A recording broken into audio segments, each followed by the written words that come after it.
dans Beau, on a le récit mamash de la Géoula. Tout ce qui précédait Beau, en fin de compte, c'était les préparations. Mais Beau, c'est mamash la Géoula. Et ce qui est intéressant, c'est qu'est-ce qu'Akadosh Baruch Hu demande de nous. Alors, c'est écrit comme ça. De tirer, tirer et de prendre.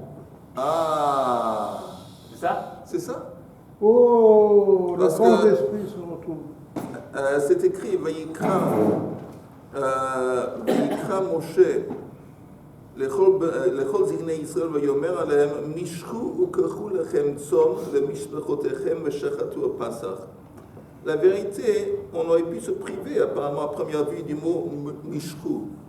Parce que si le verset est seulement en train de nous dire qu'il faut prendre un korban Pesach, alors kachu, c'est le. Tu regardes la Torah. Tu regardes la Torah. Tu as le texte ouais. Alors c'est le verset, c'est Yud-Bet, le chapitre Yud-Bet dans Beau, et le chapitre Chaf Aleph. Soit suffisant de dire kachu. Alors Chazal ils disent mishku yedechem me'avodah zara. Retirez vos mains de l'avodah zara. Et après, vous prenez une offrande, mais les sages ils disent c'est quoi? Prenez des mitzvot.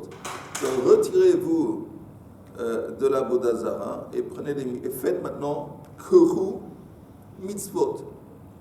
Maintenant, pourquoi c'est important? Parce que c'est pas suffisant d'apporter un korban. Parce que si le type il apporte un korban Pesach, et d'une façon ou une autre, il est toujours attaché à l'idolâtrie. C'est comme ce que les sages ils disent, quelqu'un qui veut se purifier, donc il rentre dans le mikvah, le sheretz biyado, il tient le sheretz. Ça ne va pas aider d'aller au mikvah. Donc il faut d'abord se dissocier, se disconnecter à fond de l'avodah zara.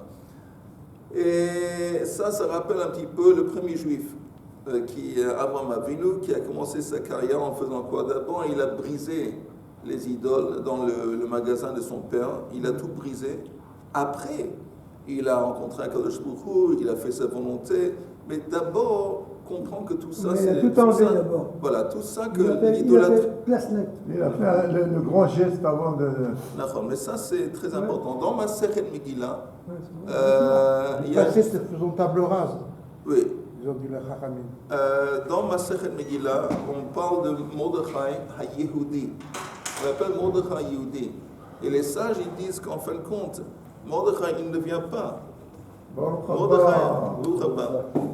Mordechai, il ne vient pas de la tribu de Yehuda.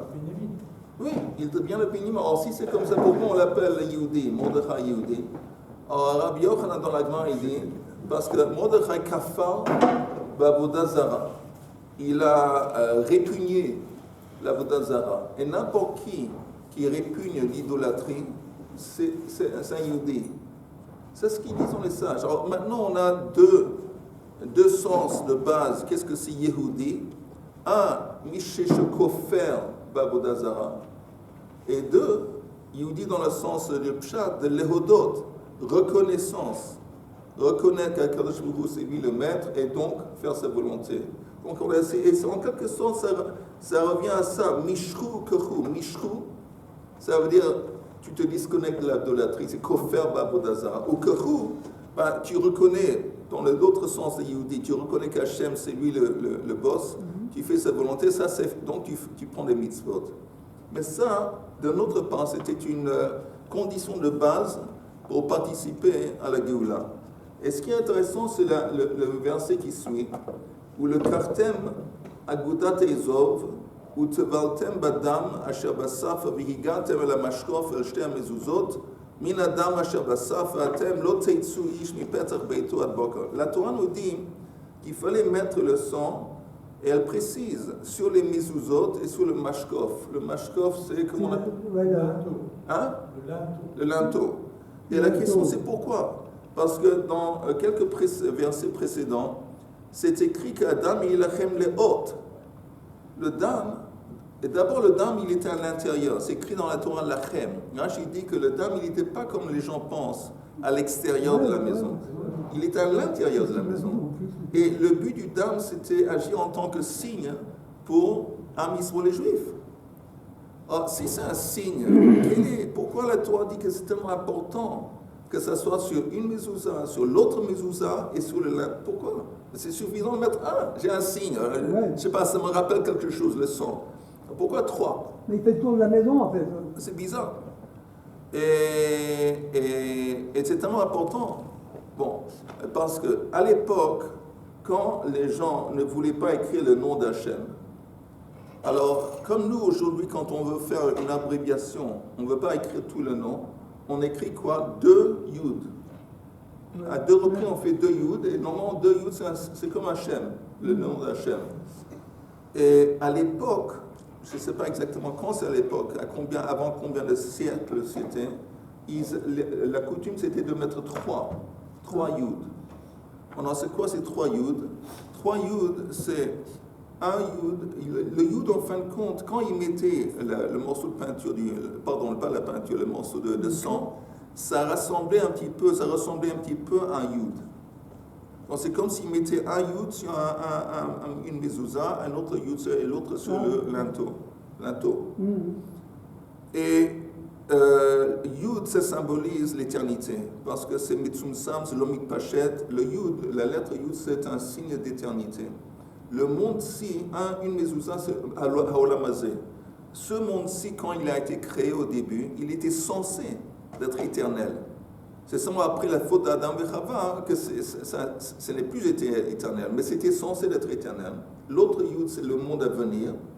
Et le Yud en haut, c'est Akadosh Baruch Hu, Yechido Shel Olam, et que lui, c'est l'unité absolue, et c'est sur lui qui gère et qui anime Olam Hazé, Olam Haba.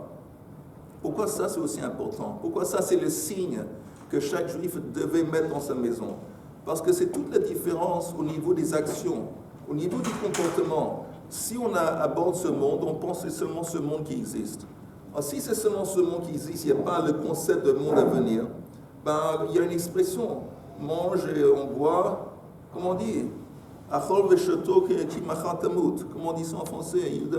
Boire et manger comme si demain on... Voilà, il y a une expression comme ça. Si la seule chose qui existe, c'est ce monde, alors tu abordes ce monde d'une façon que tout ce qui t'intéresse, c'est t'amuser et le confort, et parce que demain, en fin de compte, c'est la fin. Et si, à l'autre côté, si tout ce que tu as dans la tête, c'est le monde à venir, alors tu n'as pas compris, tu n'as pas saisi l'importance de ce monde-ci, que ce monde-ci, c'est l'endroit du tikkun. Donc, un juif, il doit avoir, au niveau de la base, une mentalité, une conception de base, de savoir Olam Hazé, qui est le prosdor, la préparation de Olam Haba, et Akadosh Baruch Hu qui gère tout ça. Et là, et c'est pour ça que le verset il continue, il dit à quel point c'est important. Ve'avar Hashem lingof et Mitzrayim, ve'ra'a et Adam ala mashkof, ve'al shtei mezuzot. Quand Hashem a vu le sang sur les mezuzot et sur... Vous voyez que c'est important. Ce n'est pas suffisant qu'il ait vu le dam. Il a vu le dam à la mezuzot, à la mashkof. À quel point c'est important. Et seulement après, ou passar Hashem à la petach. Alors là, il a délivré, il est passé au-dessus de la maison du juif, il l'a épargné. Pourquoi? Parce que dans cette maison, il y a un juif. Alors c'est comme si la Torah dit, c'est quoi en fin de compte un juif? Un juif, c'est quelqu'un qui mishrou, qui est kofer b'avodazara, qui répugne, qui disconnecte la Vodazara. Un juif, c'est qui est quelqu'un qui reconnaît qu'Hachem, il est maître du monde. Et donc, Mishrou ou Kerou, il fait les mitzvot, il fait la volonté d'Hachem, qui se traduit, qui se manifeste dans les mitzvot. Et en plus, il comprend que ce monde-ci, c'est une préparation pour le monde à venir. Et donc, ça se reflète dans son comportement. Ça, c'est un juif. Et ça, c'est la personne qui a été sauvée, épargnée, et qui a participé à la Géoula en Égypte. On ne peut pas donner notre oui. avis. Attends, Richard a commencé. C'est-à-dire que c'est mis sur les 2 poteaux, oui, et sur le linteau. Et c'est un signe pour soi, oui, en tant que juif, oui, pour permettre à la famille de se reconnaître en tant que juif. Mais comment on se reconnaît en tant que juif? Pourquoi je viens d'expliquer pourquoi sur le linteau et sur les 2 mezuzot. D'abord, il faut voir un petit peu ce qui se passe avant. Avec un brin d'hysope, je trempe cette branche dans le sang du brebis adorée par les Mitzrayim. Ça. C'est très important, mais ça aurait été suffisant. Et donc, Mais ça aurait été suffisant de le mettre sur un. J'ai le courage, le culot de Mais faire. le courage et le culot, de faire c'est une chita. suffisant, Richard, d'avoir mis ça à une reprise, sur une mezouza. J'ai bien compris. Le fait que tu as abattu l'idole des Égyptiens, et tu as mis. Bon, ça j'ai compris, mais pourquoi trois reprises? Trois, eh bien justement, les Yehudis, veut dire, ce sont juifs, le peuple se crée à ce moment-là. Deuxième chose, il y a la méritza, c'est important, vis-à-vis des Misraïm. Dire, attention, il y a une séparation entre vous et nous. Où tu vois la séparation? Et le linteau, c'est évidemment par rapport à Hachem. C'est-à-dire, on reconnaît la suprématie d'Hachem. Ouais.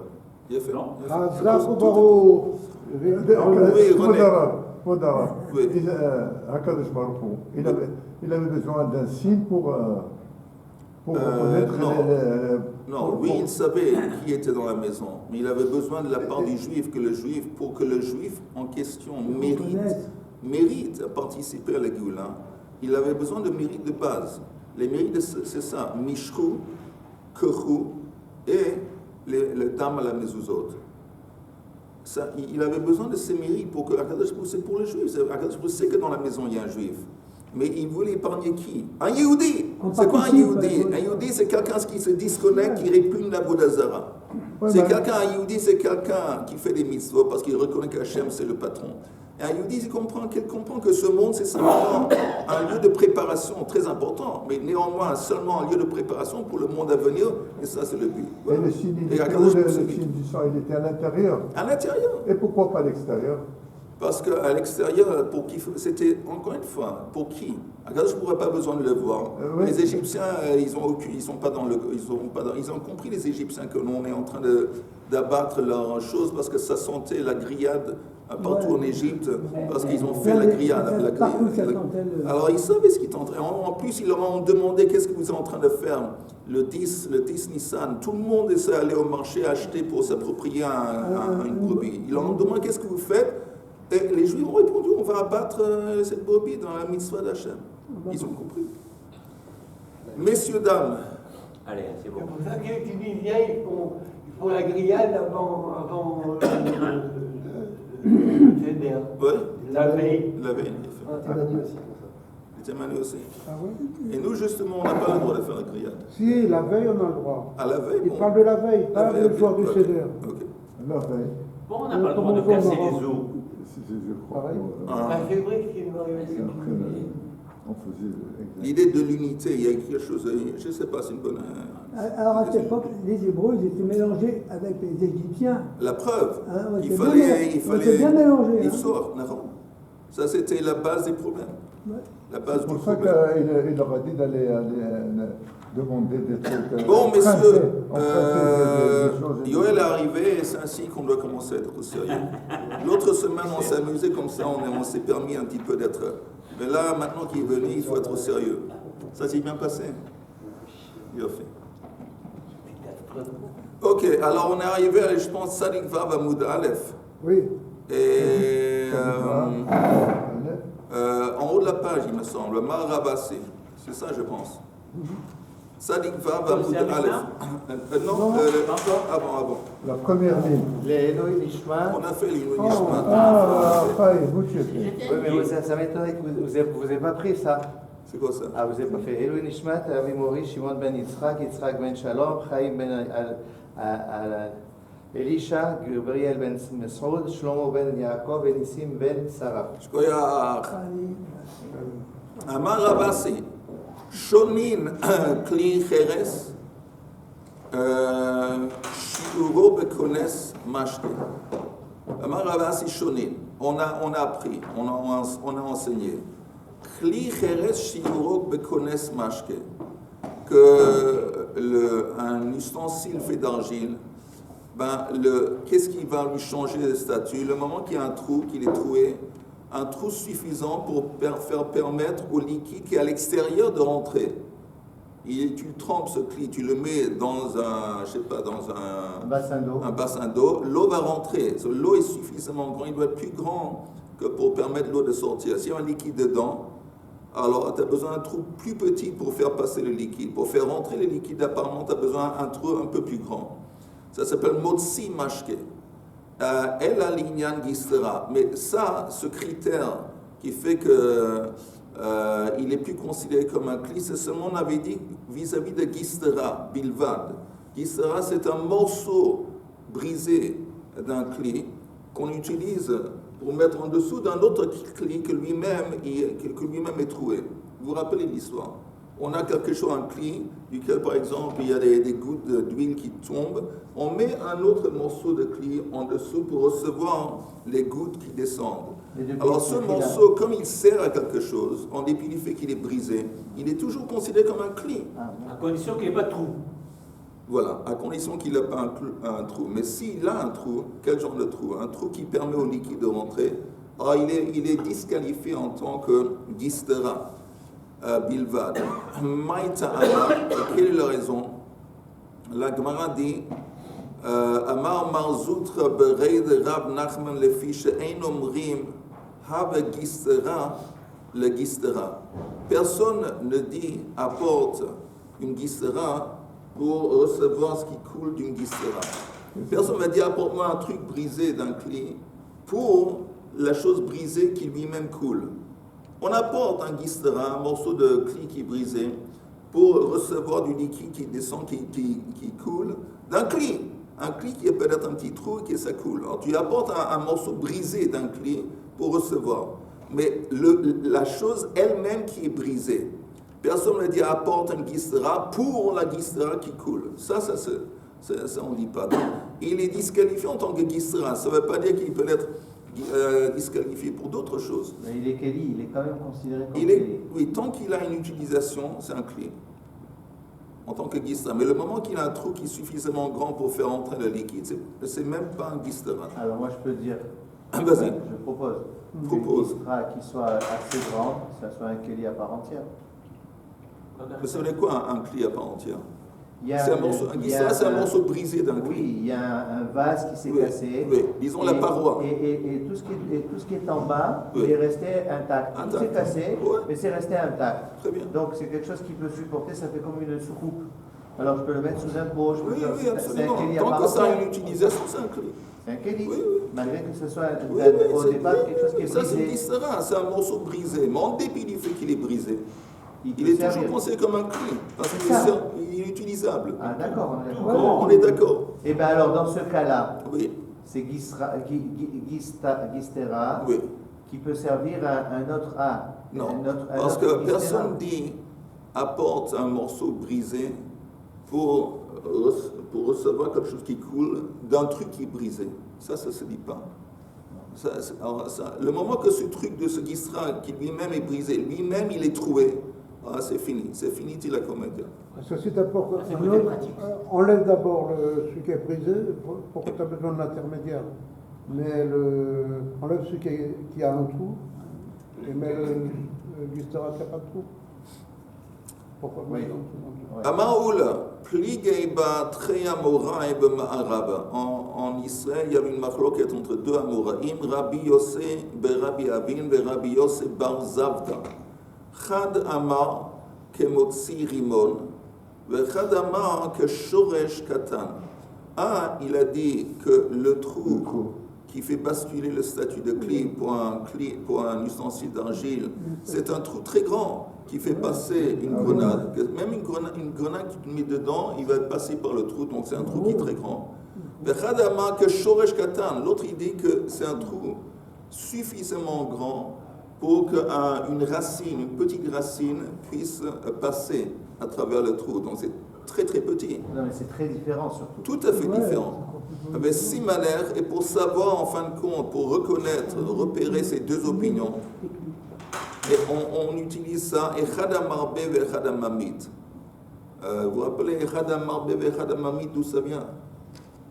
Est-ce que quelqu'un se rappelle de ce principe, Echad Marbe ve Echad Mamit, d'où vient ce principe? Un qui Qui fait beaucoup et un autre qui fait pas beaucoup. ça me dit quelque chose. Ça te dit quelque chose, c'est déjà un bon commencement. Ouais, c'est Dans la Torah, c'est écrit, dans Vayikra, vis-à-vis des offrandes, Réach Nichoar, que quand tu offres l'offrande, ça fait une bonne odeur, soi-disant, à Kadosh Baruch Hu. Pourquoi tu as dit ça? Parce que, C'est quelque chose qu'on soi-disant, peut pas comprendre. non, parce que Kadosh Baruch Hu, il aime l'odeur. Réach Nichoar, je dis, au sens littéral, ça n'a pas beaucoup de sens. Kadosh Baruch Hu, ça sent bon. C'est pas ça le pshat. Le pshat, c'est quoi le pshat? Que tu as une casserole dans la cuisine en train de cuisiner. Alors, il y a une odeur. L'odeur, c'est de, oh, je sens que ce qui va venir, l'essentiel, il est bon. À partir de l'odeur, à partir de l'odeur, je comprends. L'odorat. Oui, l'odorat, je comprends qu'il y a quelque chose de bien qui va venir. Ça, attends une seconde, la même idée, l'offrande. Un juif qui apporte une offrande, ça, je comprends que c'est un bon signe, que ça veut dire que c'est quoi l'essentiel? C'est ce qui est dans la casserole. Je comprends que le type, il a fait tchouva.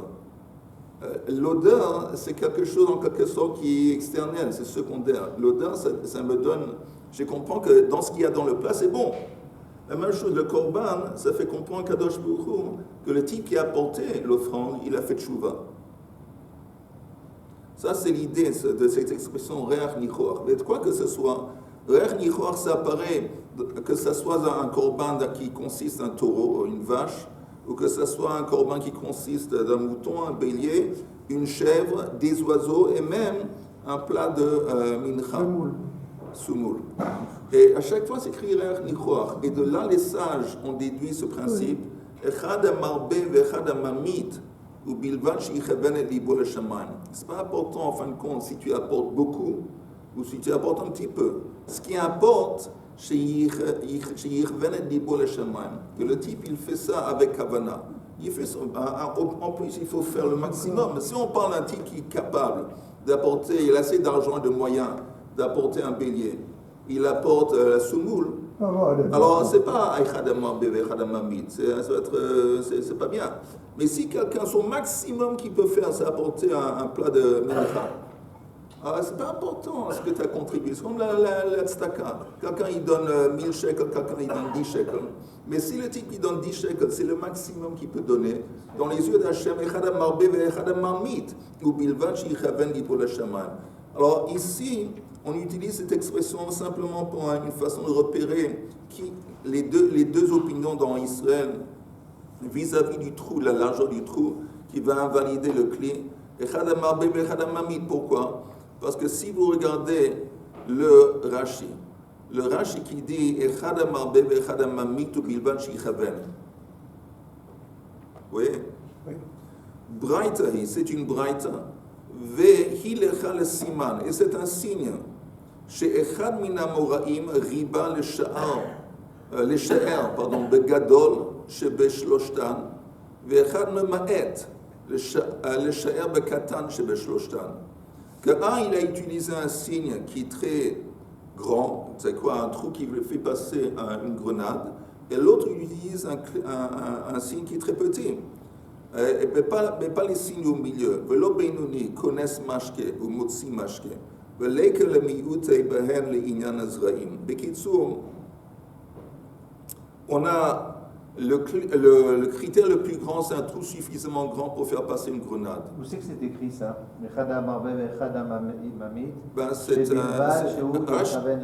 Rashi apporte ça, il cite les sages dans la Gemara. Il apporte ça dans Vayikra, c'est dans le commentaire de Rashi, qui cite les sages, et dans la Gemara quelque part, je ne sais pas où, en parlant de la Torah qui dit... C'est la Parasha Vayikra ou le Sefer Vayikra? Non, c'est où Tzav, ou Tzav, ou Vayikra, la Parasha, ou un ou l'autre, et là, il dit sur l'expression Réach Nichoar, qui apparaît, et là, Rashi apporte, cite les sages. Bref, on a compris. Oui, on a compris ou pas? Ok, Yoel confirme, alors ça va. On continue. Amar Rav China bar Kahana Mishmei de Rabbi Eliezer, Kli Cheres, Shiuro Kemotzi Zaitim. Lui, il dit qu'un Kli Cheres, le trou, l'ouverture du trou qui va l'invalider, c'est un trou qui permet à un zait de tomber. ומרק שיש ברד רב המסיים במשמי לרבי אליעזר, והרי הם ככלי גללים, à partir du moment que cet ustensile d'argile, il a un trou qui permet aux olives de tomber, ou une quantité de nourriture qui correspond à une olive de tomber, il est comme les ustensiles de gelalim. Gelalim, c'est les excréments de vache. À l'époque, on prenait ça, on attendait que ça se séchait. On faisait ça, on utilisait ça en temps pour faire des ustensiles. Ah bon? Oui, à la belle époque. Moi, je croyais qu'avec ça, on fait le feu. on faisait le charbon. Ok, je ne sais pas. Quoi que ce soit... C'est ça avait à brûler. Oui, mais quoi que ce soit Klei Gelalim, Klei Avanim, Klei Adama, dans ces trois cas, ça ne reçoit pas, c'est pas sensible à la Touma. Aussi, si c'est fait de pierre, ça reçoit pas, la pierre ne reçoit pas la Touma. Et donc, un truc troué, un ustensile d'argile qui est troué, à partir d'un trou par lequel peut tomber une olive, il n'est plus un cli. Et on donne plus un cli comme si ce cli il était fait de gelalim, de avanim ou de adama. She'ein mekabim tuma, lo medivrei Torah, velo medivrei sofrim. Et ils ne reçoivent pas la Torah, ni de la Torah et ni de Rabbanan. Ve'linyan samit patil. Mais, par contre, si ce cli, avec le trou qui fait passer une olive, il est recouvert par un couvercle. S'il est recouvert par un couvercle dans un OL où il y a un mètre, dans une pièce où il y a un mètre, alors le cli, il est considéré comme un cli dans le sens qu'il va pouvoir protéger ce qui se trouve à l'intérieur à cause du Tsamid Patil, jusqu'à quand? Al Shifrat Rubo. Alors là, la mesure, c'est pour fonctionner en tant que Tsamid Patil, un truc qui protège le contenu de la Touma qui est à l'extérieur, Toumat Met. Le trou, une fois que le trou arrive à la majorité, s'étend sur la majorité du cli, là c'est foutu. Là, même s'il y a un Tsamid Patil, ça ne va pas aider. Mais tant que le trou ne s'est pas propagé sur la majorité du cli, alors le moment que c'est recouvert avec un Tsamid Patil, avec une couverture qui est bien fermée dessus, ça protège le contenu du cli. Hadran Allah Hamatznia. On a fini ce chapitre de Château On ouvre la bouteille de champagne. J'espère que le sillon de la Gemara va être plus long que ce qu'il y a. Tu sers au restaurant, d'accord. Ok, oui. J'ai une histoire à vous raconter dans un fameux travail j'étudie comment ça s'appelle Ramchal. Oui, effet. Michel Chichari. Oui. Et il y a une histoire dans Nekiout. Le rabbin qui nous a donné, il nous a raconté l'histoire qu'il y a quelques années, le rabbin Mordechai Eliyahu, il était invité par la reine d'Angleterre.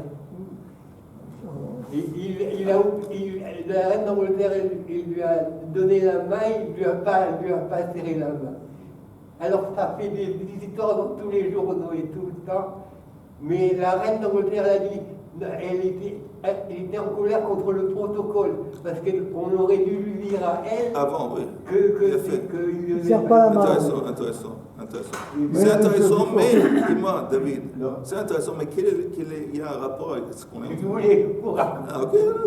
Mais je peux continuer. Il y a un rapport parce que La Touma, on parle de Zini, le Rosh Hashanah, pareil, il n'a pas serré la main, alors il adore la Torah et puis il adore Shabbat, c'est sûr. Il y a un scandale. Non, si. On n'a pas encore fini, Chaim.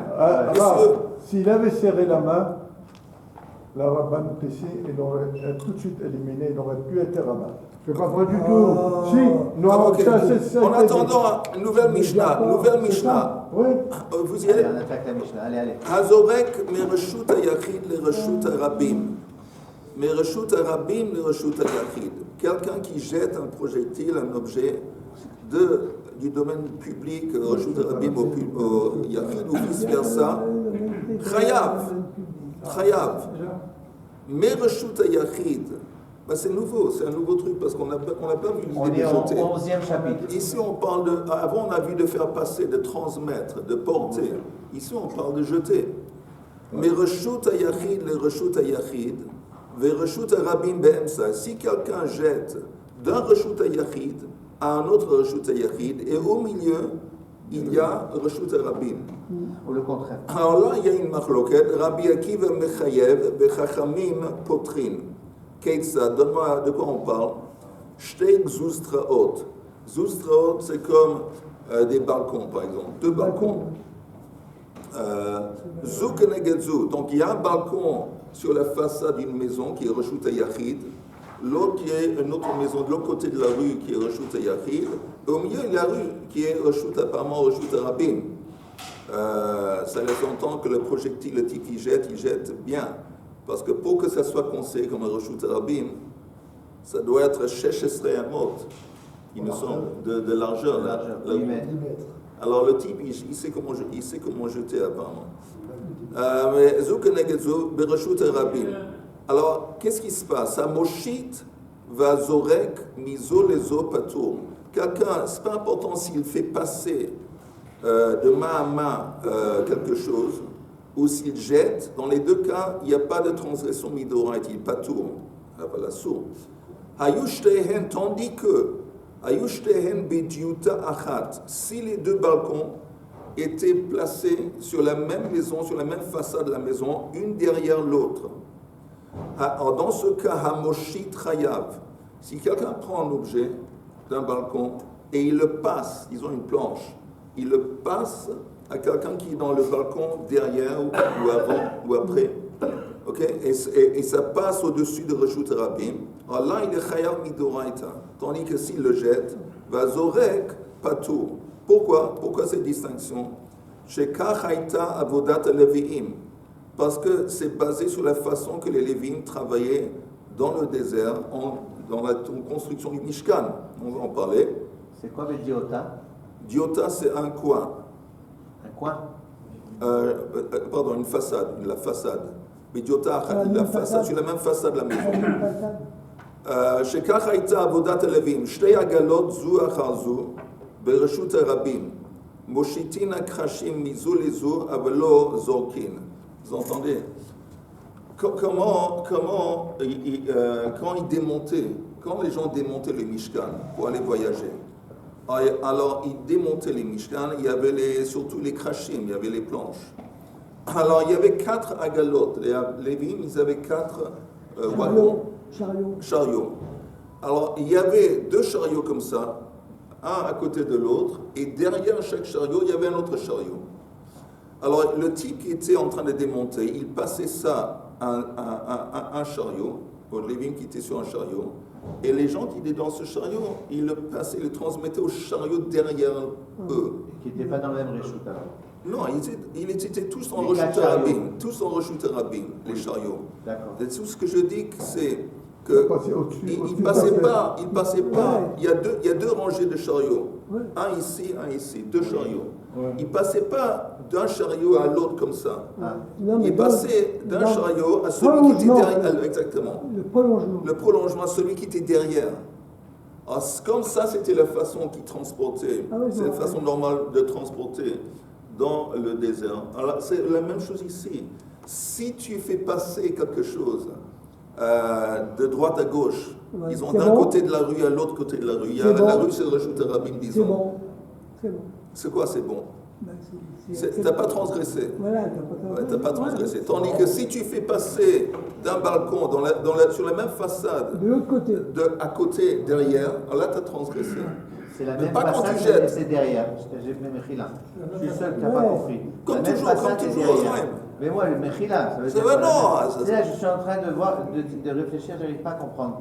Je suis le seul, hein, si c'est possible de parler. Non, mais c'est normal. Il est dans l'immobilier, c'est normal. Non, Ayushetem Bediota Achat. C'est-à-dire sur la même façade. Exactement. Donc ils étaient dans le même reshut.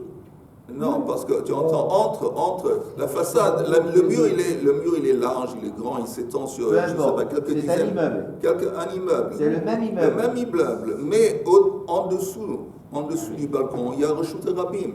Donc entre les deux balcons, il y a reshut harabim. Oui. Donc Mais quand tu fais la hauteur. Oui, d'auteur. Malgré qu'il y a la hauteur, c'est Oui, parce que je vais t'aider. On avait dit qu'après 10 Tfachim, c'est carmélite. on prend la surface du balcon qui est au moins 4 sur 4 tfachim. Ok. Au moins, c'est plus. Et c'est à une hauteur de plus, c'est une hauteur de une hauteur de Asarat Tfachim. D'accord. Et c'est conséquent au Reshut Yachid, parce qu'on fait descendre, Ça, parce que c'est encore la- une fois visuel, c'est un truc visuel, c'est un truc virtuel, mais les balcons sont considérés comme un Reshut Yachid. Donc chaque balcon c'est un Reshut Yachid. Et entre le balcon, un qui se trouve derrière l'autre, il y a Reshut Rabin. Donc le type, s'il jette un objet d'un Peu balcon, importe la hauteur. Ils sont tous les deux au 5e étage et ils ont 2 mètres ou 3, ou comme ça, il arrive à lui passer, ou à lui passer avec, je sais pas, quelque chose qui est long, ou à lui lancer d'un balcon à oui, l'autre. parce que Reshut Yachid, c'est quoi Reshut Yachid? C'est quelque chose qui a une surface minime de 4 sur 4 tfachim et il est entouré de murs au moins à Asarat Tfachim.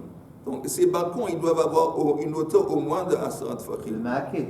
Le maquet, tu parles. Non, je parle du balcon. Le balcon, il n'a pas de maquet. Ah, c'est pas obligatoire. Vous entendez, il y a Yehuda qui dit que je dois finir. Mais